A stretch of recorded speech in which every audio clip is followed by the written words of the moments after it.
can start. Prabhu has started. Hare Krishna. I welcome all to Everyday Chant Harinam Conference Call. Today we are very fortunate to have Her Grace Jayasri Mataji from West Virginia. Mataji is going to enlighten us on verse 14, chapter 12 of Canto 6. Hare Krishna Mataji. Please accept my respectful obeisances. All glories to Srila Prabhupada and Guru Maharaj. Please start the session whenever you are ready. Okay. Can you hear me okay? Yes. Okay. Yeah, I was on for quite a while. I didn't hear anybody. I thought, well, maybe I got something wrong. Yeah, our apologies, Mataji. I think. All right, good morning, everyone. Hare Krishna. Our glories to Srila Prabhupada. All right, let's see. It always comes on faster than I think it's going to. I wait, and then all of a sudden it's time.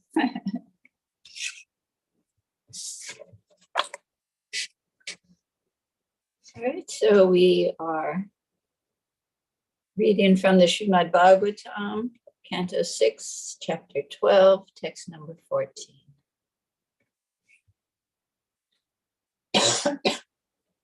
Jaya Radha Madhava Kunja Bihari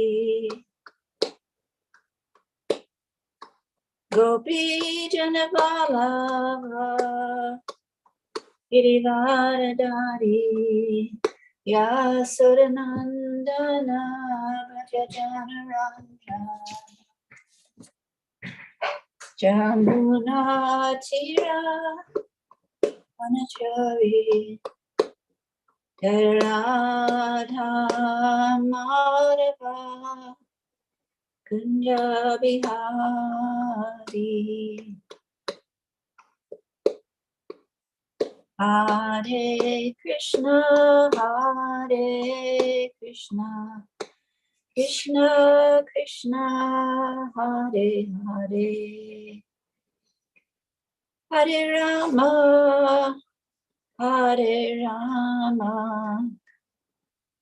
Rama Rama, Hare Hare, Hare Krishna, Krishna Krishna, Hare Hare, Hare Rama, Rama Rama, Hare Hare, Jaya Prabhupada, Jaya Prabhupada, Jaya Prabhupada, Srila Prabhupada, Jaya Gurudeva, Jaya Gurudeva, Jaya Gurudeva, Jaya Gurudeva. Nitai Gaur Haribo, Haribo, Haribo, Nitai Gaur Haribo. Jai Om Vishnu Pad Paramahansa Parvajakacharya Astra such as Divine Grace. A.C. Bhaktivedanta Swami Srila Prabhupada Ki Jai.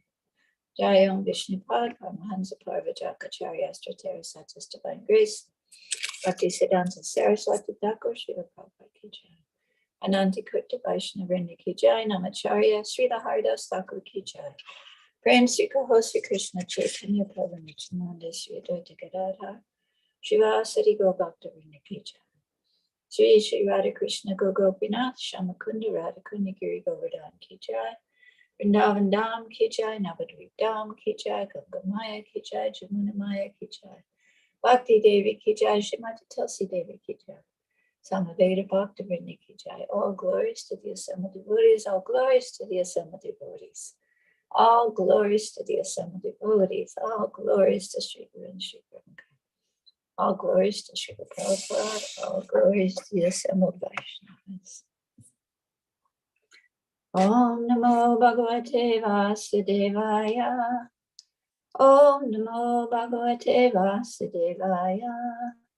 Om Namo Bhagavate Vasudevaya. Srimad Bhagvatam, Canto 6, Chapter 12, Text number 14. Shamarasika, are you there?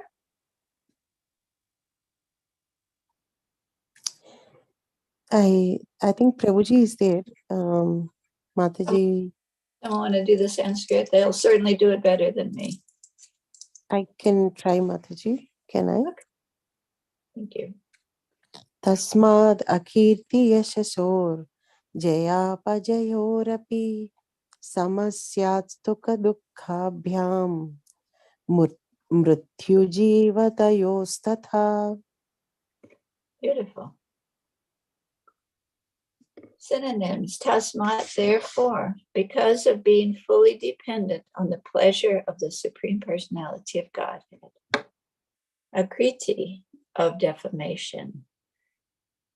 Yasya, and fame. Java, of victory. Oh, Jaya, I'm sorry. Apajaya, and defeat. Api, even. Samaha, equal. Swat, one should be. Sukha dukkayam, with the distress and happiness. Virtue of death, jivatya, or of living, tata, as well as. Translation. Since everything is dependent on the supreme will of the personality of Godhead, one should be equipoised in fame and defamation, victory and defeat, life and death, in their effects represented as happiness and distress.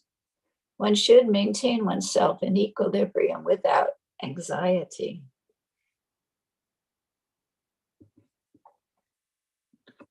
Namo Vishnupadaya Krishna Prasaya Bhutale Srimad Bhaktivedanta Swamini Tinamani Namaste Saraswati Devi Gauravani Pacharini Nirvisesa Samipari Vashtati Deshtani.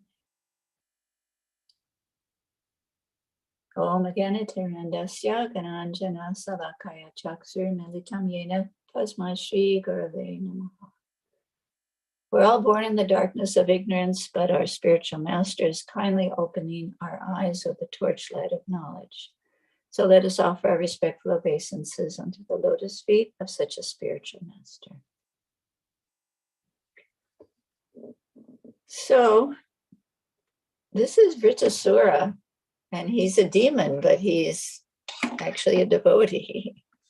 And he's speaking to Indra, and he's trying to encourage Indra to do his duty. And we see by this whole chapter that Vritasura seems to be more of a devotee than Indra on many levels.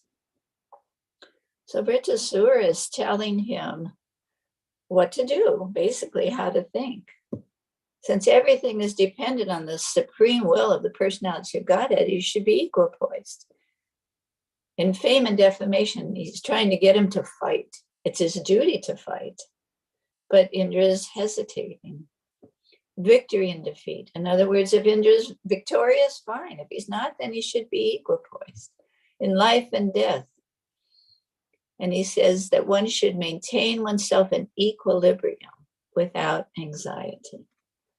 So the word equilibrium, it's a state in which opposing forces or influences are balanced. It means equipoise, equality, evenness, stability, steadiness. The opposite is imbalance. So Krishna is also telling us the same thing in the Bhagavad Gita. You have chapter 6, verse number 7. For one who has conquered the mind, the super soul is already reached, for he has attained tranquility. To such a man, happiness and distress, heat and cold, honor and dishonor are all the same. So Vritasura, being a devotee of Krishna, is giving Indra Krishna's teachings. Basically, he's giving him the knowledge that comes from Krishna. And he's telling him, like Krishna's telling Arjuna, that to be equal and equipoise in happiness and distress, heat and cold, honor and dishonor, which we know is a lot easier said than done. So in this particular purport, Prabhupada says, actually, every living entity is intended to abide by the dictation of the Supreme Personality of Godhead, who is seated in everyone's heart as Paramatma. When the mind is misled by external illusory energy, one becomes entangled in material activities. Right? We know this one quite well. It's so easy to get entangled in all these material illusory activities and become totally entangled. Therefore, as soon as one's mind is controlled through one of the yoga systems, one should be considered to have already reached the destination. One has to abide by superior dictation. When one's mind is fixed on the superior nature, he has no alternative but to follow the dictation of the Supreme. The mind must admit some superior dictation and follow it.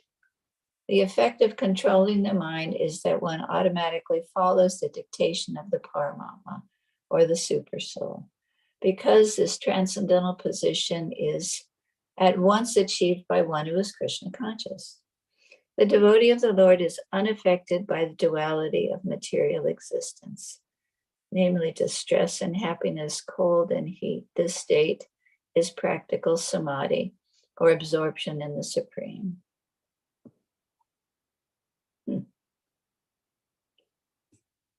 So in our situation, we all have this uncontrolled material mind.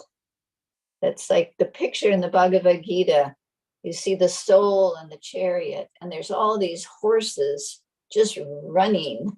They represent the senses. And the poor soul is totally bewildered. He's being driven by these senses, and he's not able to control his mind. In our situation, we have the opportunity, right? We're given direction. We have direction. And that's the value. That's what Prabhupada wanted. That's the value of book distribution and preaching, because most people have no idea that their senses are dragging them, and that that impulse is being generated by the other less advanced souls in this world that are after controlling and money and trying to promote generally inauspiciousness in this society. So here we're given the teachings of the great souls. We have Prabhupada presenting the Bhagvatam just beautifully. Prabhupada did everything in such a first class way. The original, as always, but the original Bhagvatams were full of beautiful pictures and colored and in jackets and hardbound and just beautiful work of art. And through the years, the BBT has done so many variations of this beautiful literature. It's a wonderful meditation. Prabhupada gave us the knowledge. He gave us a mission, and he gave us the tools, the BBT, the devotees, ISKCON, the books. It's all handed to us on a silver platter. Can you imagine what our life would be like if we had to figure it out? If we had to understand that our mind is driving us and pulling us through our senses, well, we'd never figure it out. The importance of a great soul, the appearance of a great soul in this world, and his mission is it's irreplaceable. And we see that when Prabhupada came, he had nothing. He had absolutely nothing. Nothing. Can you imagine? I mean, I'm moving from one apartment to another, right? And now there's another delay. I've been told I could move at the end of April, then at the end of May, then at the end of June, then at the end of July, then at the end of August, then at the end of September, then at the end of October. So being kind of an organized person, and because my apartment does have cockroaches, I have packed everything in boxes and plastic containers and big heavy-duty plastic bags because I left for the winter. So when I came back in April, I would just be able to move. But then it was delayed so many times that I didn't come back until the end of June. But still, my stuff was all ready to be moved. So I have been living out of boxes. And then they said, finally, okay, you can move. So I moved all my stuff. It's all organized in the other apartment. It's like that old saying, ready, set, stop. So I've got my house, my apartment all ready. But now I've been told it's going to be 8 more weeks before I can move. So I'm basically living in my apartment with just a few things, a few sets of clothes, some spices, some pots, and all my furniture. You know, most of it's over there. My new furniture, my old furniture is, I'm afraid of cockroaches, so I'm not taking it. But so Prabhupada, so I know what, you live with nothing. And anyone who was around years ago, when Prabhupada first started and we first came, we really had nothing. Most of us came with basically just nothing. We had been living like hippies or just trying to be renounced. And I remember living for years with a small box of stuff, and that's it. For years. You didn't think, oh, I need this, I need that, I need this. Oh, what about this kind of hair stuff? Or maybe you didn't buy anything. Whatever the temple provided, you used it. If you didn't have shoes, like in LA when I went there from Hawaii, no shoes. There was a box with all kinds of flip-flops. They matched or they didn't match. You put them on and wore them. And then you just threw them in the box when you came back. We didn't have saris. So Prabhupada came with nothing. But he was on a mission, and it was a very empowered mission. And when we were young, we were on a mission. We were on a very empowered mission. We never thought about things. Like Radhanath Maharaj says, the society that we're in uses people and values things. And in a proper society, you value people and you use things. So, but still, to limit, we see the history of most of the great souls in our movement. They don't have a lot of things. The Goswamis lived under a different tree. They had no possessions. There's so many stories of so many great souls that really didn't have hardly anything. Lord Chaitanya himself, he didn't show that he was a big householder with lots of property and valuables. He was a renunciate and traveled with nothing. So, those are our examples. So we want to be mindful not to just try and accumulate, although it's kind of a nature of a conditioned soul. So I was thinking about Vritasura, and there he is. He's considered a demon. He's the chief of the demons. But he, as we know, is a devotee. There's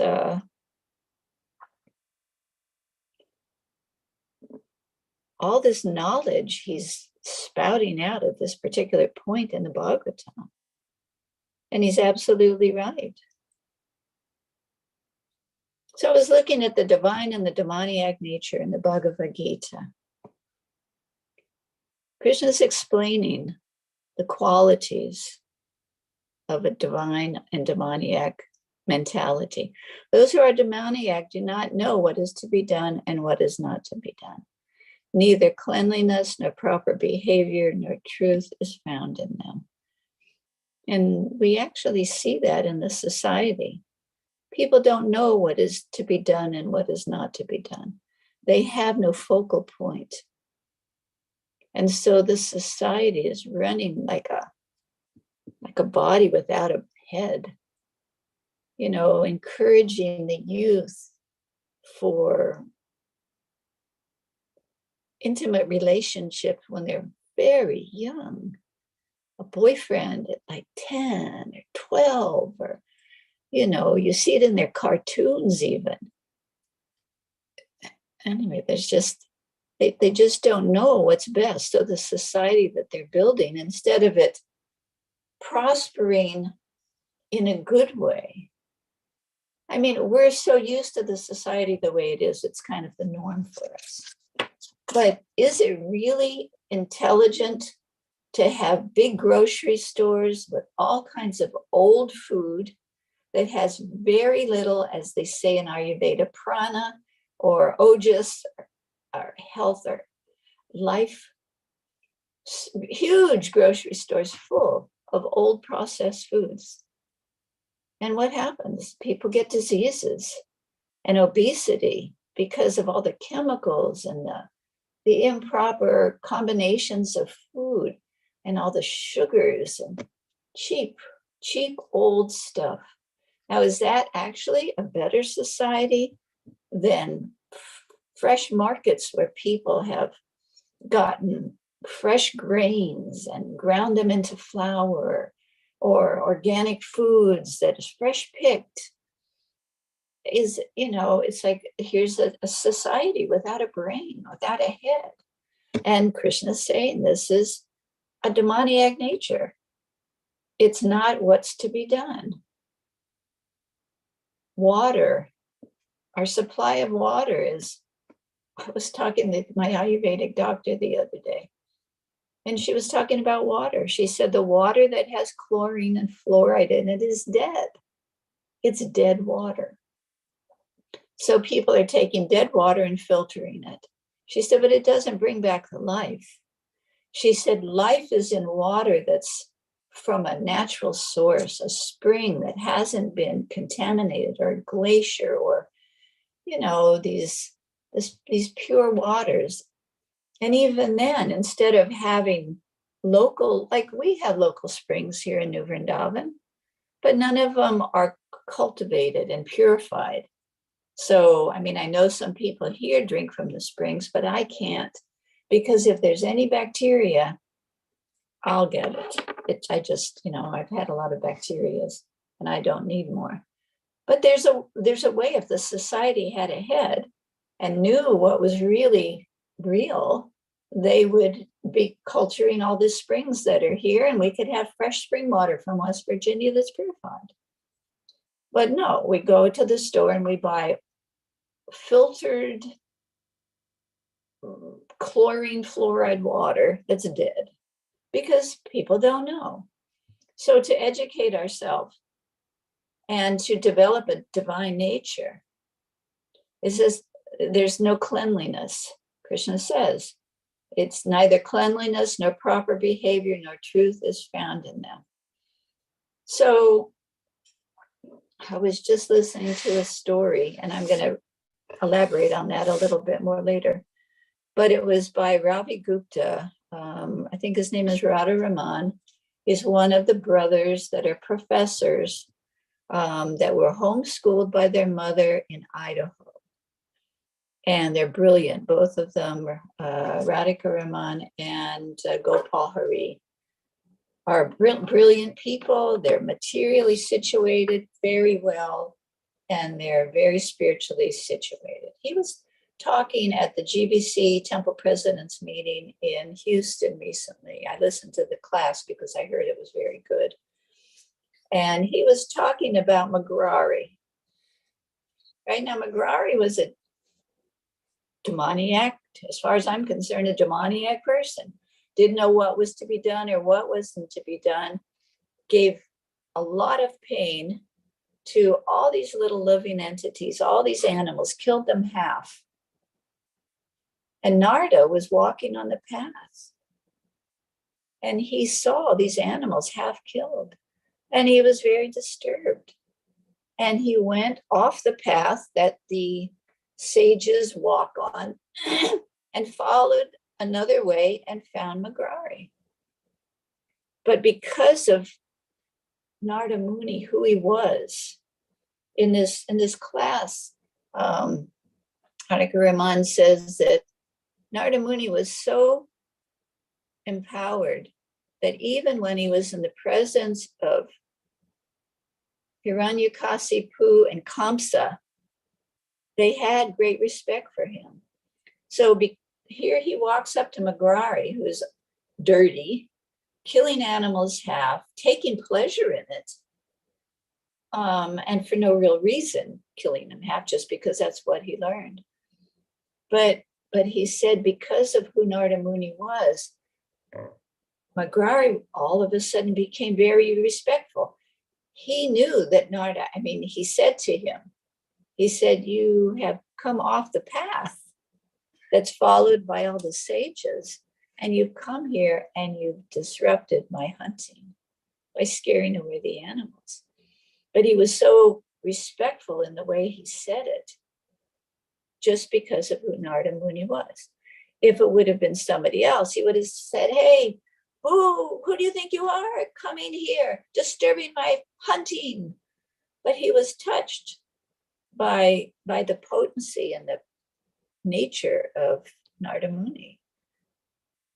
So in our society, people are not touched by great souls day in and day out. They have no association. And they don't even think. So they develop these terrible qualities of bullying. Even in a school, young children take pleasure in bullying other young children for no reason. It's just like a demoniac nature. And they're not truthful. It's not, our society is not developing higher qualities. And that is a demoniac society. So Krishna goes on to say about that. They say that this world is unreal with no foundation, no God in control. They say it is produced of sex desire and has no cause other than lust. Very sad, right? So it's a sad society. But here comes Prabhupada, an older, pure devotee, traversing the world on a cargo ship with $7 and his books. He has heart attacks. If we had a heart attack right now, what would we do? Oh, ambulance, go to the hospital. Where's my medicine? Where's my doctor? I got to rest. Prabhupada was on his ship. He was going over the ocean. He was seasick and he had a heart attack, 2 heart attacks. And then he got off the boat sometime later and went to Butler, Pennsylvania. He didn't even go to the hospital. What a caliber of person Prabhupada was. Just incredibly brave. So he's given us these books. We have these teachings. He's given us purports for our time. And now, because he's planted so many incredible seeds, and grown a beautiful society. Granted, there's problems. We know that. There are all kinds of problems with people, with management, with this, with that. Okay. But look at it. It's a lotus in this terrible time of Kali Yuga with direction and knowledge and association and beauty. Walk into the temple. My God, it's just like breathtaking. New Vrindavan is just like all the temples, Los Angeles, I'm sure even a home temple. if you have the devotion, I was up at Jamuna's house, Cookbook Jamuna up in Saranagati after she passed away. And there's a book, a beautiful book written by Dina Tarani. And I lent it to somebody, and I can't remember the name of it, but it's Mother Jamuna's like diary of all of her deity worship knowledge that Prabhupada told her to go to Radharaman. She went to different temples and learned how they took care of deities and all the different names. And then Dina Tarani included their own home temple. And they had moved several times. So it showed their home temple in several places. It's like amazing. So I was at the house in Saranagati that they built. And it was a very, very precise Vastu house that was designed by a top Vastu person and made out of cob, like a natural house. And the main part was the kitchen and the temple room. And the altar was just beautiful. And they kept such a high standard of deity worship. So you can have a home altar like that. But she was an incredible soul. And Dina Tarani too. Just so the beauty that we've seen is on such a high standard of cleanliness and purity and regulation and following higher teachings. Where do you find that in this world? It's like hitting the lottery. We're just, not that we gamble, but life is a gamble, I guess. So we have all of these benedictions given to us by Srila Prabhupada. But Prabhupada himself was super simple and just preaching and preaching and preaching. Amazing, just amazing. And such a sweet soul. Prabhupada was such a sweet. He just fell in love with Srila Prabhupada. He was just so sweet. I'm sure I never got chastised, and I probably would be brokenhearted, but Prabhupada's nature was so wonderful. So back to Vritasura. Vritasura is a demon with divine qualities in many ways. He was born and he looked like a vicious demon. He was frightening. He was hideous. He was huge. And when he roared, the demigods would faint. I mean, that's pretty heavy. That's a pretty heavy demon. But he said, if one is a devotee of the Supreme Personality of Godhead, Lord Vishnu, and depends on Lord Vishnu in every respect, then victory, opulence, and peace of mind are all inevitably available. Such a person has nothing for which to aspire in the three worlds. The Supreme Lord is so kind that he especially favors such a devotee by not giving him opulence that will hamper his devotional service.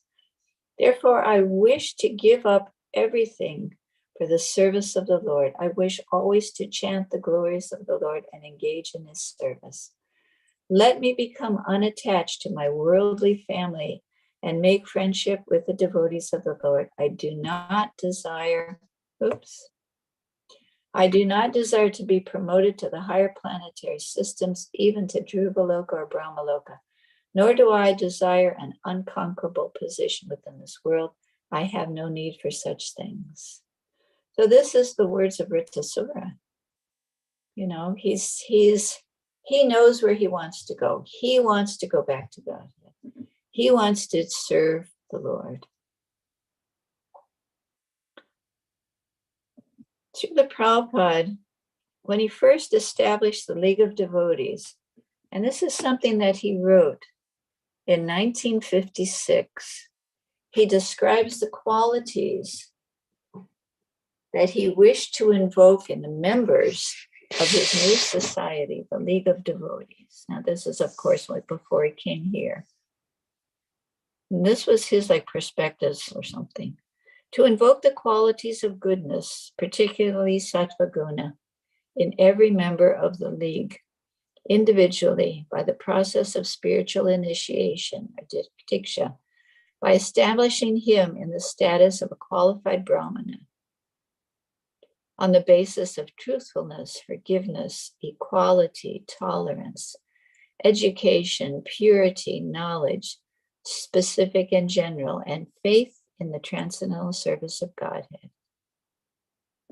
So this was what Prabhupada wanted for the society he was creating. And of course, it carried over into ISKCON. From the above description, we can understand that Srila Prabhupada wanted to create devotees of a first-class character and behavior. He particularly mentioned the Brahminical qualities of goodness as outlined in the Bhagavad Gita. These qualities are possessed by what Prabhupada called a good and intellectual man.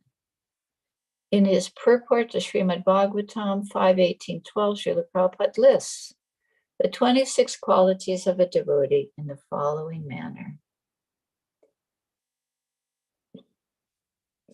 Now, these are our aspiration, whereas the society that we're living in, they don't even know that these are the qualities to aspire for. It's not being given to them. That higher goal, what is it? When you raise the bar is not being raised in too many areas. So as devotees, this is what Prabhupada wanted us to help with, whether we can do it ourselves or just help with it. You know, like Krishna says in the Bhagavad Gita, if you can't do this, do this. If you can't do that, then try this. If you can't do that, then do this. So if we can preach and if we can distribute books and educate the public, then by all means, try your best and do what you can. And if you can't, then help those that can, or help the groups that can, or help the temples that are doing that. You know, there's always a way to help. And if you don't have money to help, I mean, it's not how much you can give. Like Prabhupada talks about the widow who, you know, just gave a few paisa, but Krishna was very pleased. She gave the most she could, and she gave it from her heart. And the story of Krishna with Duryodhana,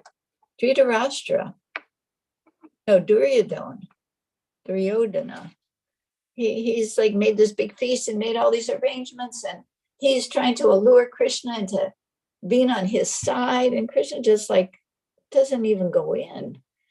He goes to Vidura's house, and I believe that's the time when Vidura's wife was so nervous that she offered him the banana peel instead of the banana, and he ate it, and he was happy. You know, it's not how much we can give or do. It's our heart, and it's the way in which we're doing it. If we can't do service at a major temple and be a temple president and do all that, then we find another way. We assist the devotees in some way. Like Lord Chaitanya, he would wash the clothes of the devotees, bring them food. He did very simple menial things also. Prabhupada himself, he wasn't the big guru on the big Vyasasana. He was the simple Swamiji at a temple, and he would stand in line to use the bathroom with the people that were living there. And he would cook for them and do their dishes. Cook and clean. I mean, later, of course, when they understood who he was and different people came forward, and then he got to do this great preaching work. But he started very simple. I was watching this class of Radhanath Swami last night, a wonderful class. He was in, I think, Pune. And it was some recent class that he gave. And I mean, I remember going there with Maharaj many years ago. And just like, 50, maybe 100 people at Krishna Chandra's place. He started these little gatherings. And he talks in this lecture that he gave that I was listening to last night. He talks about starting in Bombay, the Mumbai temple, the Chapati temple, just going to people's homes and having 10 or 15 people in a room of somebody's house. And a lot of the houses in Bombay are not big. They're very tiny. It's not that everything starts out big. And then I looked at the assembly that he was speaking to, and there were like thousands of people there, all standing up with their arms raised and chanting after they had heard his lecture. I mean, we don't know the thirst of the society, the bewilderment of the society that people are looking for. They're looking for this, and they don't even know it. And of course, not everyone's going to come, but those that are qualified and able to, that's our mission. That's the mission of Lord Chaitanya, his compassion to uplift the fallen souls of the world. Look at what's happening around us. And nature is reacting, and life is not necessarily as long as we think it might be. My stepmother is 97 and she still drives, and she's been very healthy her whole life, fortunately. But then there's a devotee from Hawaii, Tarun Kanti, and his son, 42, just had a heart attack and died. He had heart trouble. And then another devotee, Mother Kamagiri's daughter, Kashangi, who I've known since she was a little girl. She was like 38. She just passed away 2 weeks ago from cancer. There is no guarantee for us or our family. So it's not that we want to be afraid, but we want to be thoughtful that we don't want to waste time, basically, right? We don't want to waste time, so we just do our best. So these are the 26 qualities of the devotee. And I'm just going to go through them quickly. Krishnadas Kaviraj, the author of Chaitanya Charitamrita, says that all good qualities become manifest in the body of a Vaishnava, and that only by the presence of these good qualities can one distinguish a Vaishnava from a non-Vaishnava. Krishnadas Kaviraj lists the 26 good qualities of a Vaishnava. He is kind to everyone. That's all the time. That's not just someone you want something from. He's kind to everyone. He does not make anyone his enemy. He is truthful. He is equal to everyone. No one can find fault with him. It says that Sanatana Goswami was so well loved by everyone, even the miscreants of the time where he was, because he was equal to everyone. He wasn't judgmental. Oh, you should do it like this. Oh, I do it like this. You should do it. This is how it's supposed to be done. Why aren't you doing it? That's judgmental. That is not equal to everyone. No one can find fault with him. He's magnanimous. He's mild. He's always clean. He is without possessions. Interesting. He works for everyone's benefit. He is very peaceful. He is always surrendered, but he is without possessions. We see the life of Bhaktivinoda Thakur. He obviously had possessions. He was a magistrate. He had 10 children, and he had money. And Bhaktisiddhanta Maharaj drove in a car when it was unheard of. But not having possessions, these are things that are useful for our service. Bhaktisiddhanta Maharaj drove in a car because it was useful. Prabhupada drove in a car, took an airplane. He used things. He says, some swamis, excuse me, say, oh, I won't touch money. Prabhupada said, yeah, I'll take it. Let me use it for Krishna. That's having no possessions. Everything belongs to Krishna and should be used for his service. And something can't be used, then they're not really worth having. He works for everyone's benefit. He's very peaceful. He's always surrendered to Krishna. That's our verse, right? That's what Vritasura is telling Indra. Always that he should be surrendered in happiness or in distress, in victory or defeat, in life or in death. So much easier said than done. If we think of death, oh no, I don't want to go there. He does not eat more than is required. He controls his senses. He's steady. He's very meek. He has no material desires. He is not influenced by the Lord's illusory energy. He offers respect to everyone. He does not desire any respect for himself, which is what Shikshastika, which is what Lord Chaitanya is telling us. He's very grave, he is merciful, he's friendly, he's poetic. He is expert and he is silent. Such good things to aspire to acquire, those kind of qualities. Offer respect to everyone. Have you ever noticed when you have like someone on the phone and they're, the answering for your bank or for your electric company or something, and they're used to talking to lots of people, and you have a problem and you want them to solve it. Now they're used to all kinds of people not being very nice to them.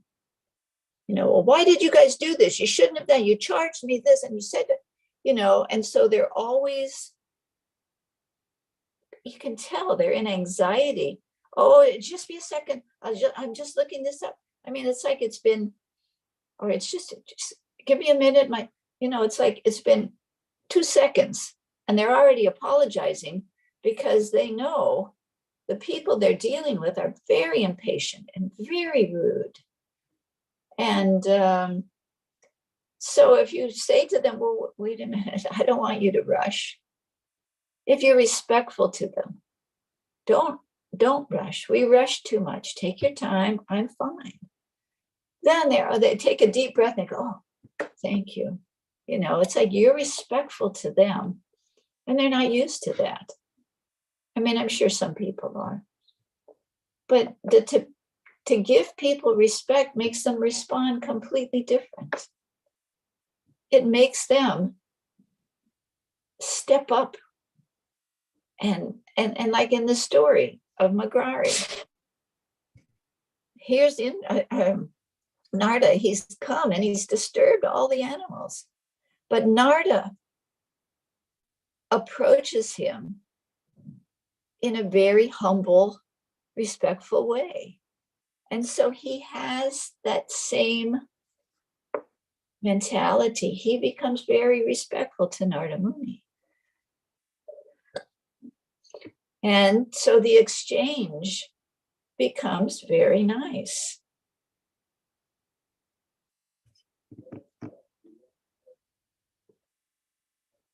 So when Prabhupada came, he obviously had all of these wonderful qualities, but he was dealing with personalities that were not very high quality. I mean, obviously they had some history of devotional service. But Prabhupada was so nurturing. He was so advanced. He nurtured them like a mother, like a kind mother, teaching them how to dress and how to be clean and how to eat. He taught them by his example the qualities they should aspire for. He was so patient. Can you imagine the standard of life that Prabhupada was used to, and then all of a sudden living with 10 dirty, smelly, hippie people that didn't know anything, that were used to taking drugs and drinking and smoking and eating meat. Can you imagine living like that? But look at how great Prabhupada was. And then when things got started, there was something we called PDS. We called it the Pure Devotee Syndrome. So when you first got your feet on the ground as a devotee back in the day, and Krishna's talking about a devotee in the Bhagavad Gita. He's giving all the qualities of a devotee and how a devotee acts and how a devotee thinks. And you're thinking, yes, that's me. I'm a devotee now. I'm like this. But where we know, Prabhupada was so encouraging. It's amazing, actually. If you read the letters of Prabhupada, in many, many letters, Prabhupada is spoon feeding his disciples with encouragement and enthusiasm and inspiration. He uplifted these people that he was connecting with and made them want to do better by inspiring them. Amazing. Prabhupada, he said in certain places, my disciples are all pure devotees. He encouraged. There was nothing that we wouldn't try and do for Prabhupada. I mean, put yourself in the place of the devotees that went to London. Here's 3 couples with no money, 1 small child, and a mission, not knowing where they're going to go when they get off the plane, not having money to rent a place, starting with absolutely nothing. And you read Shamasundar's books, his Chasing Rhinos with the Swami, and you'll see how they thought and what they lived like. But that was Prabhupada's personal inspiration and upliftment. Amazing. I mean, who gets inspired? I mean, Prabhupada chastised some of his disciples, granted. And that's his position. Once they got to a certain point, he would chastise. But when you're talking to new people, you don't start by chastising them. There was an incident the other day, a few months ago, and I was in the temple, and there was this one devotee, and they just sang one of the prayers, and there was all these new people there. And it was time for the Jayom Vishnupad. And they told people in a not very nice way, bow down. So when the people bow down, and most people don't stay bowed down, especially new people, they start sitting up. And then this person was yelling at him, no, I said bow down, put your head down. I was like, whoa, that is ridiculous. Who are you to talk to anybody like that? What to speak of in the temple? It's like we have to become qualified ourselves and learn how to teach and how to inspire. Inspire is such an important thing. And look what everyone did. They went off and started temples all over the place with nothing, no money. Who's ever heard of that? It's a rare gift to be able to inspire a fallen soul to endeavor for such high perfection. There's a lot of classes nowadays, fortunately, that are talking about this subject. And this is what Vritasura is doing. He's trying to inspire Indra to do the right thing. He's his teacher. He's actually his guru. This Houston class, if you get a chance, maybe listen to it. I really enjoyed it a lot. He was talking about Magrari. Okay, here's another person who's demoniac. He's a demon. He's horrible. He's unclean. He's uncultured. He's mean. He's bad spoken. He's killing animals and letting them suffer and then taking their skins. And Narada comes along and he says to him, he doesn't chastise him for killing the animals. He doesn't say, what are you doing? You're killing these animals. You're making them suffer. You're going to hell. He doesn't, nothing like that. He says, my dear sir, please, I know it's your job or your profession to be a hunter. That's all right. There's little, I mean, he basically in the class, he says there's little reaction because you're doing your duty, your job. But you are, he said, just kill them. Don't half kill them. And in the class, Radhika Raman, he said, could you imagine a bumper sticker that says, Narada Muni says, kill the animals? I thought that was quite funny because it's true. Narada Muni told him, just kill the animals. It's your profession. He didn't go into the whole thing about karma and killing and because this was his first conversation with Magari, who was a demon. He just told him, just do your job. I know you have to do your job, but just kill them, please. Just kill them. And then he goes on to explain. When Magari starts questioning, he goes on to explain a little bit more. And Magari, because of who Narada is, starts surrendering more and more.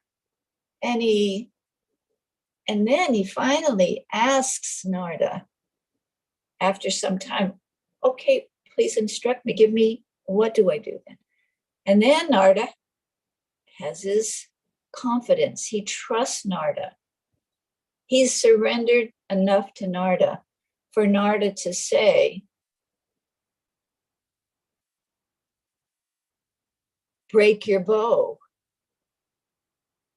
And then Magari, in return, becomes an anxiety.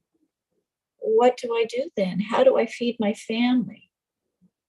And then Narada goes on to instruct him. It's a gradual process. So we need to be patient with ourselves and our preaching and with people that we're preaching to. And we see people that come here and you see them, sometimes people take 10, 20, 30, 40 years and they start changing, making more advancement and their disposition starts changing. And then we have to be careful that we don't cultivate the weeds of pride and arrogance because we've come a certain distance in our spiritual life. We think we're advanced devotees, and then we start cultivating the weeds instead of actually continuing in humility and respect for others. We start becoming belligerent and pushy and, proud. So we just have to be careful. All right, I see I'm going over time. All right, thank you so much. If anyone has any questions or concerns or corrections, please.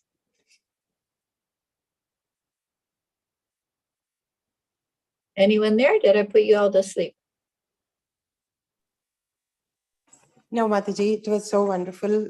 As you mentioned, patience and when preaching, and also when people trust, then they start changing and asking. It was so wonderful. Devotees have any questions or comments?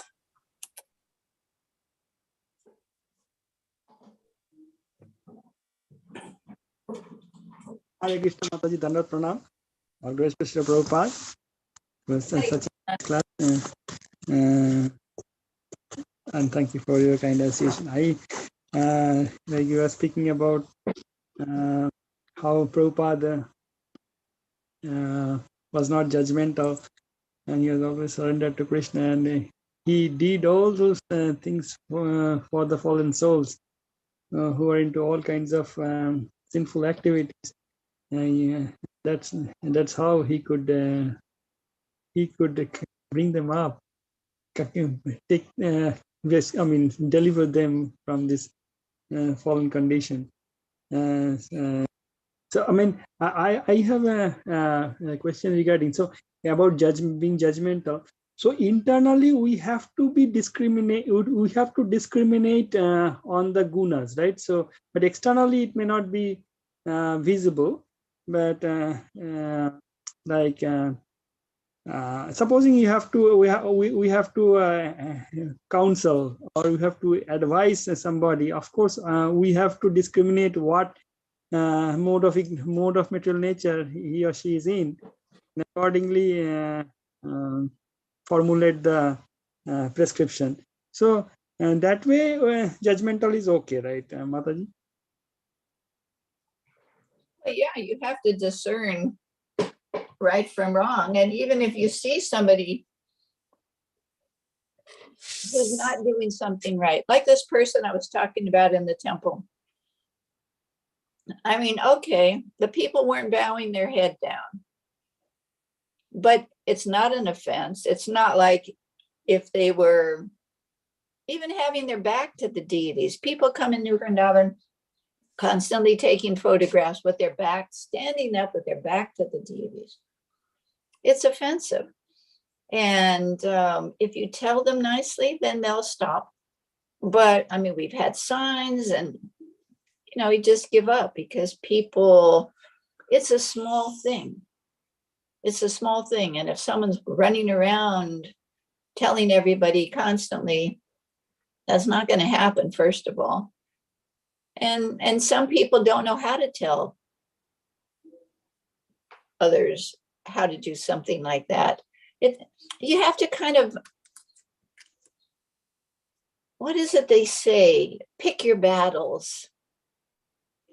If someone's doing something like really bad, even in some cases where someone like Treasure was stealing money, I read that Prabhupada he didn't want to kick them out. He wanted them to reform. It's like we have a tendency to find fault. It's the nature of the conditioned soul. We also have a tendency to want to be the best and think we're the best. And that's kind of an impediment. We're not the pure person who has the ability to see when the living entities aren't doing things right and then uplift them and help them on their path.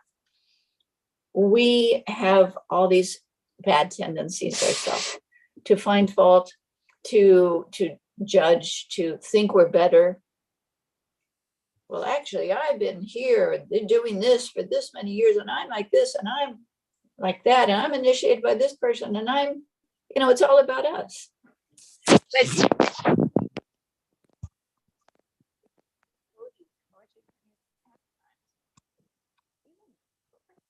Sanat Goswami or Rupa Goswami, the first time he met Lord Chaitanya, what did he say? People say that I'm a learned man, and I accept that I'm a learned man. But I'm such a fool. I don't know who I am. I don't really know what I am, who I am. It's like sometimes reversals are good for us, like this sickness that I've had for a year now. Any sickness affects the mind also. So when your whole world falls apart, you have to see how Krishna conscious you are. And, you can see, whoa, I thought maybe I was here, but I guess I'm not. Sometimes it's a benediction. Krishna pulls the rug out from underneath you and puts you in a better place. for your overall spiritual advancement. That's why the pure devotee, he knows that Krishna is in control and is helping him. When Prabhupada came to America, he was seemingly, and in Jhansi, seemingly unsuccessful in the beginning.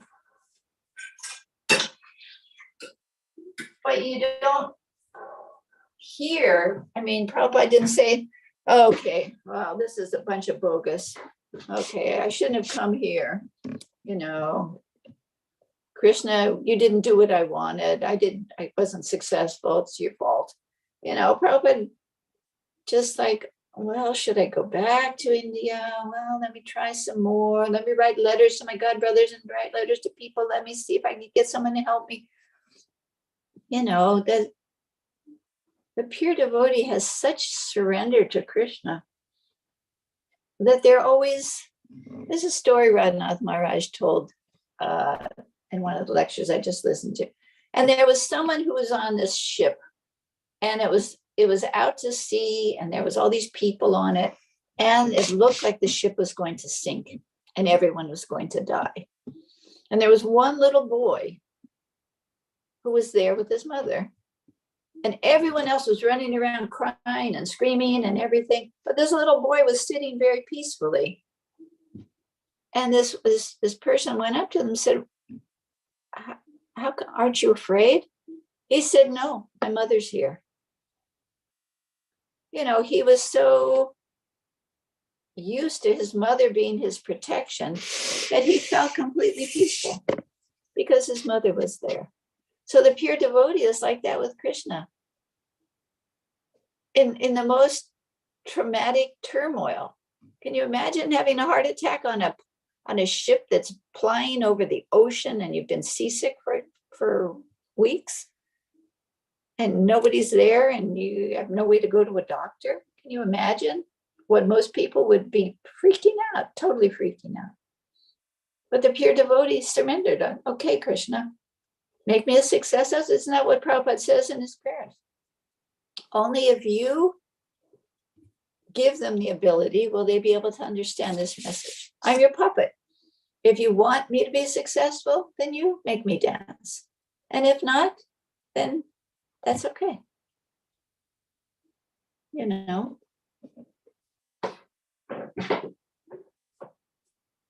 So we have to have the discrimination to know what's right and wrong. I'm sorry, I'm trying to cook at the same time. But it's how we present it. If we're dealing with other people, to whether they're really going to learn from us and appreciate what we say, or if they'll just take offense. People are easily offended because they're used to being offended by people. So a lot of times you take it that, oh, well, this is an offense. Like when you text somebody, they don't know your mood unless you put flowers and hearts. And sometimes people can make a terrible mistake and think that you're saying one thing with a certain attitude when you're not. So if people have trust in you, like Magrari developed trust in Narada Muni, and so he took his instruction and was successful. But you're right, you have to, in certain positions, you have to make a judgment call. But it should be done in a way that's not offensive.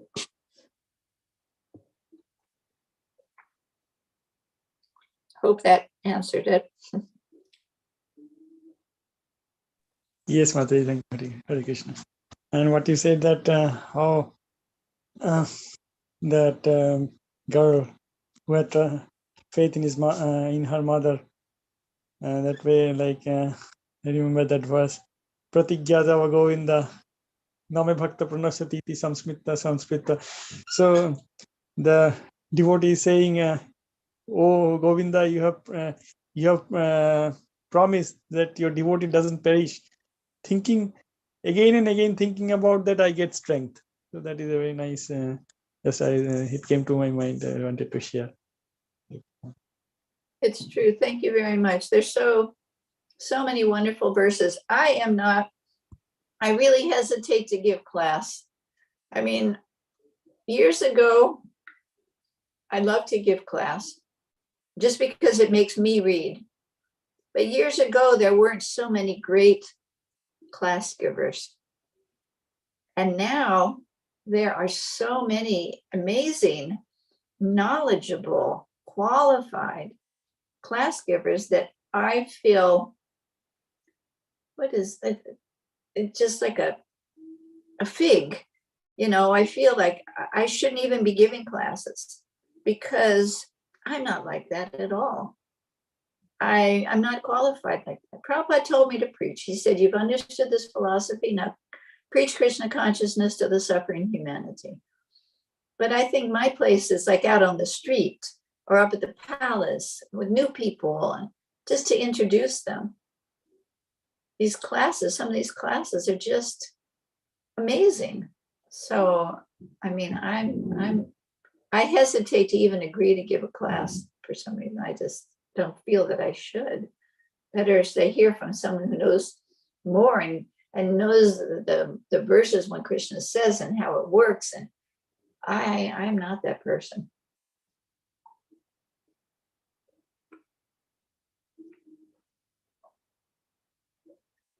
No, Mataji, it is your class, your realizations are so deep, your experience is so vast, so we always enjoy your classes.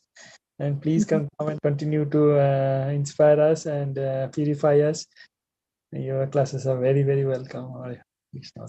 Thank you. Thank you for your kindness.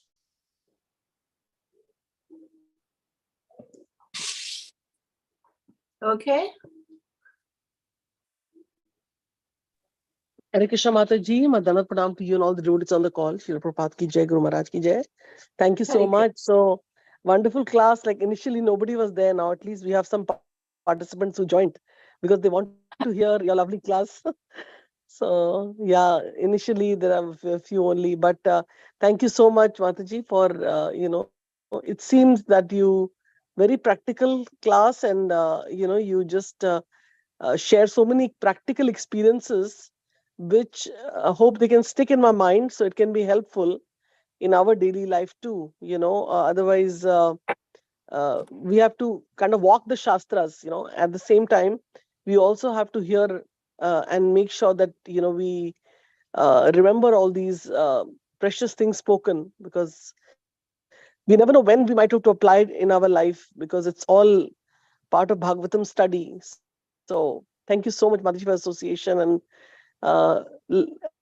please continue giving, because this is a very informal forum, and so that way we see our speaker, they speak so like in a very relaxed way, and there's no hard and fast thing. So um, thank you so much, Mataji, for your association and wonderful class today morning.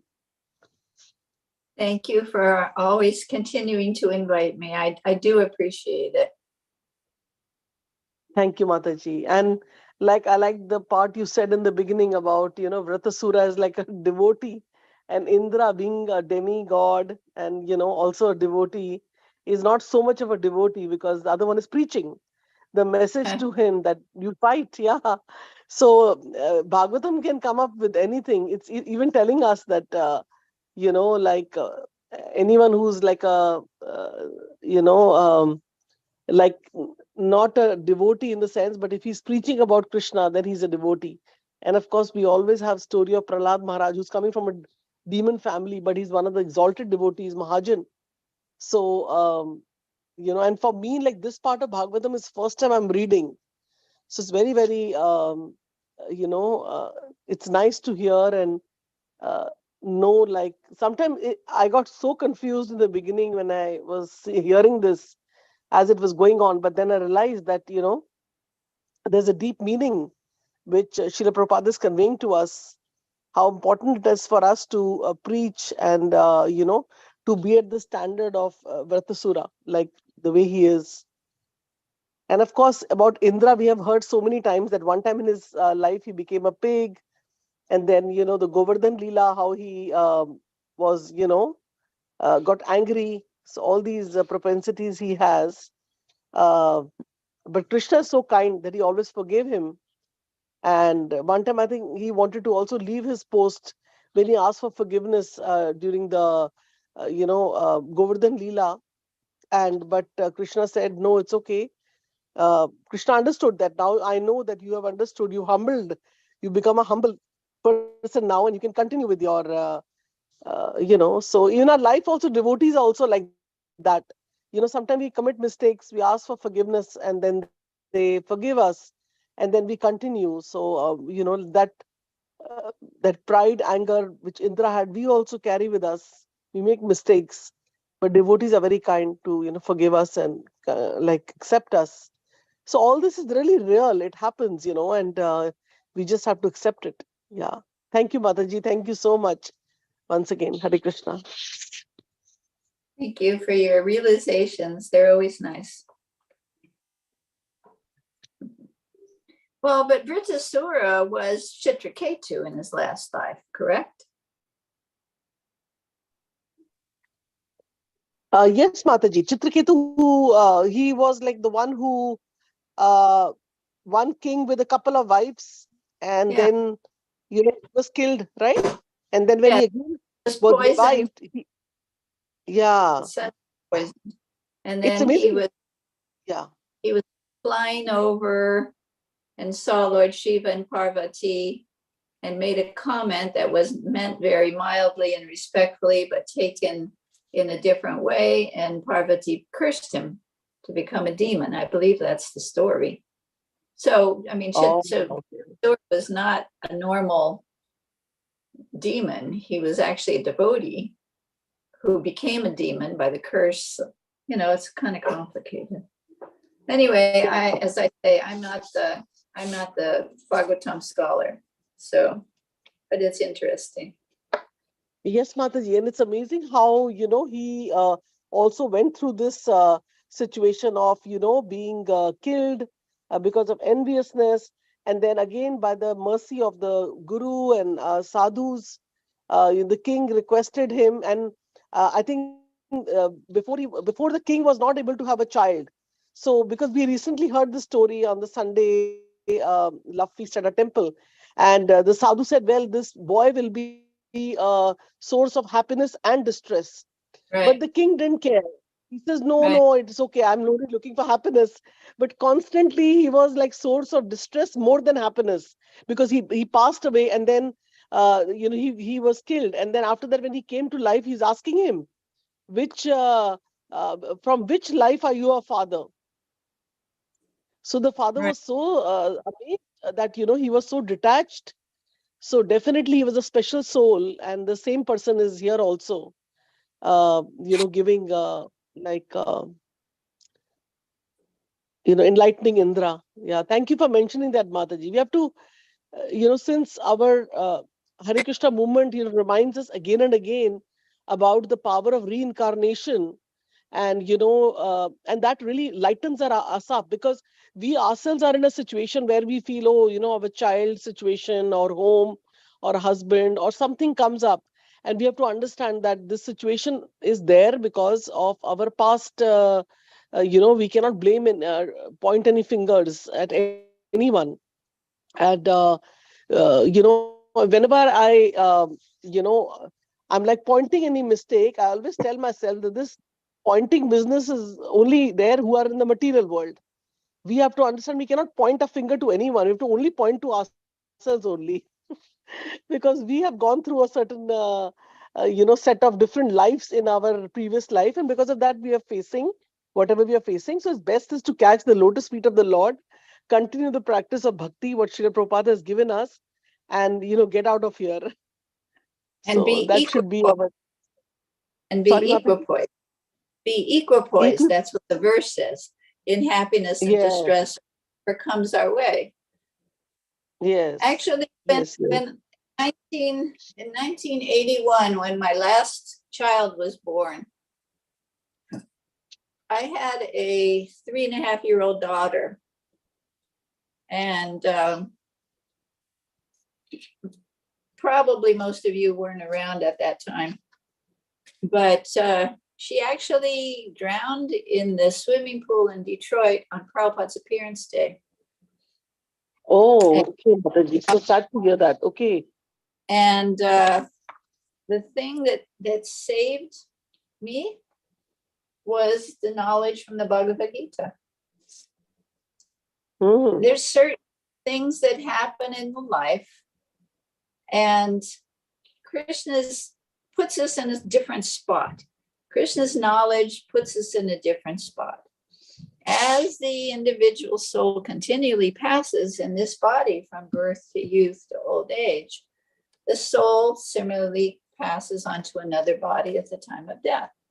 So what does that mean? That means that this little living entity was given to me for a certain amount of time to take care of and to associate with. And then it was time for them to move on. In other words, they're not my children. This circumstance was amazing, actually.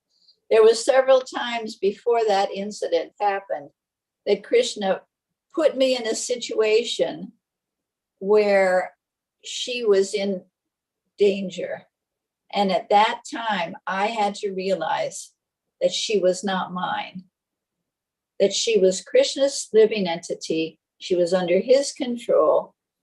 And I was basically helpless to change anything. And then when she left, it was like Krishna had shown me several times in her life that she was not mine. You know, we always have this, my children, my money, my house, my. They're not. They're really not.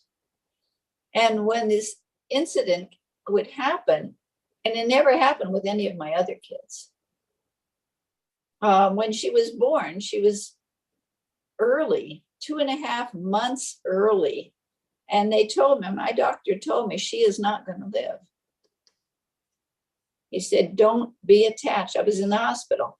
Don't be attached. This child is not going to live. And then they delivered, although my other kids were C-sections, they delivered her normally. And she was 2 pounds, 11 ounces.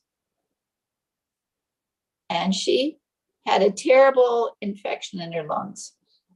So every day, while I was in the hospital and she was in the hospital, I had to know that she was probably not going to live. So I had to see it from a certain standpoint. And there were several other incidences that happened in her life that were just like that. Krishna would take me to the point of understanding that she was, like Krishna says, just coming, like the bubbles in the ocean, just coming into my realm of life for some time, that she was Krishna's living entity. And so when she finally left, I mean, what was the day? It was Prabhupada's appearance day. How amazing. You know, that she, and when she was taken out of the pool and put into the hospital, she was in the same kind of intensive care and the same kind of machines that she was on when she was born. But the atmosphere, this child was no ordinary child. This child was an advanced soul. Absolutely. There was no doubt about it. Not from me. You ask anybody that knew Radha Govinda. There were 3 articles written about Radha Govinda in the Back to Godhead magazine by Urmila and her daughter. They never mentioned her name. They never mentioned her parents' name, but it was Radha Govinda they were writing about, my daughter. One of them was called The Greatest Preacher. When she was 3, she would go down the street and take Urmila's daughter, Jamuna, to preach to the little neighbor kid. They only played Krishna's pastimes. Radha Govinda only played Ram's pastimes. She never fought with other kids. She was never envious. She was never jealous. She was an exceptional person. And everywhere I took her, everywhere, anytime, people would stop me and say, who is this child? Who is this child? You know, it's just like she was a special child. And one time she was playing on the sidewalk and she fell down and she cut, like her hand was just like blood all over the place. And they rushed her to the doctor and they gave her stitches, not one tear. She was not crying. She was just tolerating. She was 3. She was just not, she was an advanced soul. And then after we did the cremation, Akhilananda and my husband and myself were sitting in front of the Detroit temple. And there was not one cloud in the sky and it was raining. And Akhilananda said, he said there was another child that left their body in Vrindavan. And at that time it was raining and there were no clouds. And Prabhupada said, this is the demigod showering. This is an auspicious sign, the demigod showering flowers in the form of rain. Anyway, you know, you just don't know. This knowledge has such an impact that it makes such a difference in people's life. Anyway, okay, sorry to go on. Amazing, Mataji. Thank you so much for sharing this. And of course, we read this so many times in Krishna book, how, you know, the demigods are showering. And I mean, it's so I'm amazed to hear this, that the rain was coming and there was no clouds. Yeah, nothing, no clouds at all. Yeah, like just like they say sometimes, it's auspicious, very auspicious, when there is a like cloud also, and there is sunshine also, and there's rain also. So it's like, you know, it's not like all of them are there. That's also auspicious. I was hearing from one Maharaj. But this is also so nice to hear this. Thank you for sharing that, Mataji.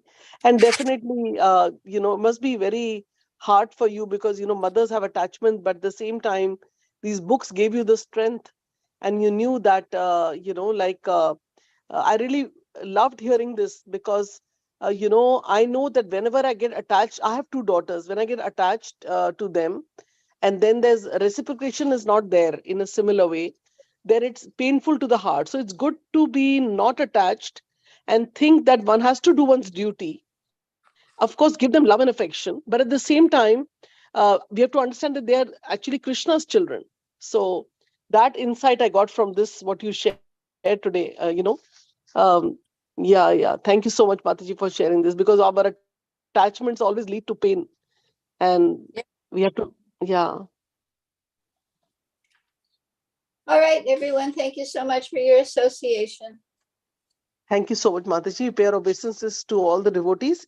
Vancha kalpatrubhascha kripa sindhu evacha patitanam pavanebhyo vaishnavebhyo namo namah. Ananda Koti Vaishnavindi ki jai, Srila Prabhupada ki jai, Jayasri Mataji ki jai. And thank you to all devotees who joined today. Hare Krishna. Hare Krishna. Till next time, Hare Krishna. Yes, Mataji. Stay safe, Mataji, and I hope you have keep good health. Hare Krishna. Thank you. Better than last